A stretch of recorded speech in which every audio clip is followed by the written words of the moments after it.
Hello বন্ধুরা, তোমরা কিন্তু দেখতে পাচ্ছ যে আমাদের বাংলাদেশ সার্ভারের গেমে ঢুকতে কিন্তু সার্ভার বিজি এবং নেটওয়ার্ক প্রবলেম এগুলো দেখাচ্ছে।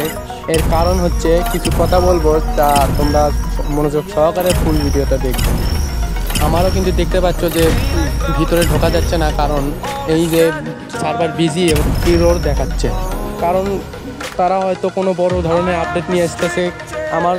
আমার জানা মতে একটি লিক পাওয়া গেছে যে পাকিস্তান সার্ভার এবং বিডি সার্ভার একত্রে করছে।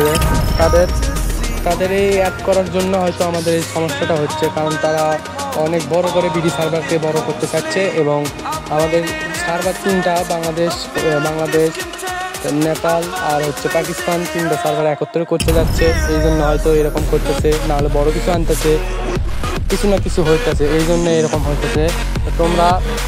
আমি কিন্তু বারবার চেষ্টা করতেছি, তাও কিন্তু সার্ভার রোড কিংবা সার্ভার বিজি এগুলো দেখাচ্ছে।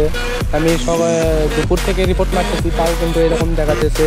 কিছুক্ষণ আগে সময় ওঠার পরে আবার মারলাম, আবার এরকম হলো, কিন্তু এখন আর সেটা দেখাচ্ছে না। সার্ভার রোড সার্ভার বিজি এগুলো দেখাচ্ছে।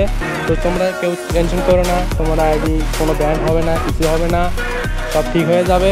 কিছুক্ষণ আমার গেমে ঢুকতেছে না, তাই আমি ভিপিএন লাগিয়ে ট্রাই করলাম, কিন্তু তাও হইতেছে না। কারণ তাদের ওই কারণেই তা হইতেছে না। তোমরা দেখতে পাচ্ছ যে আমি ভিপিএন লাগিয়েও ট্রাই করতেছি, তাও হইতেছে না, তাও বিজি দেখাচ্ছে। তো সমস্যা নাই, এটা কিছুক্ষণের ভিতরে ঠিক করে দেবে। হয়তো 2-1 ঘন্টা টাইম লাগতে পারে, কিংবা 4-5 ঘন্টাও লাগতে পারে। সমস্যা নাই, তোমরা ট্রাই করো, চেষ্টা করো, পাবা। অপেক্ষা করো, আর নেক্সট আপডেটের জন্য আমার চ্যানেলটি সবাই সাবস্ক্রাইব করবে এবং সবাই দেখবে।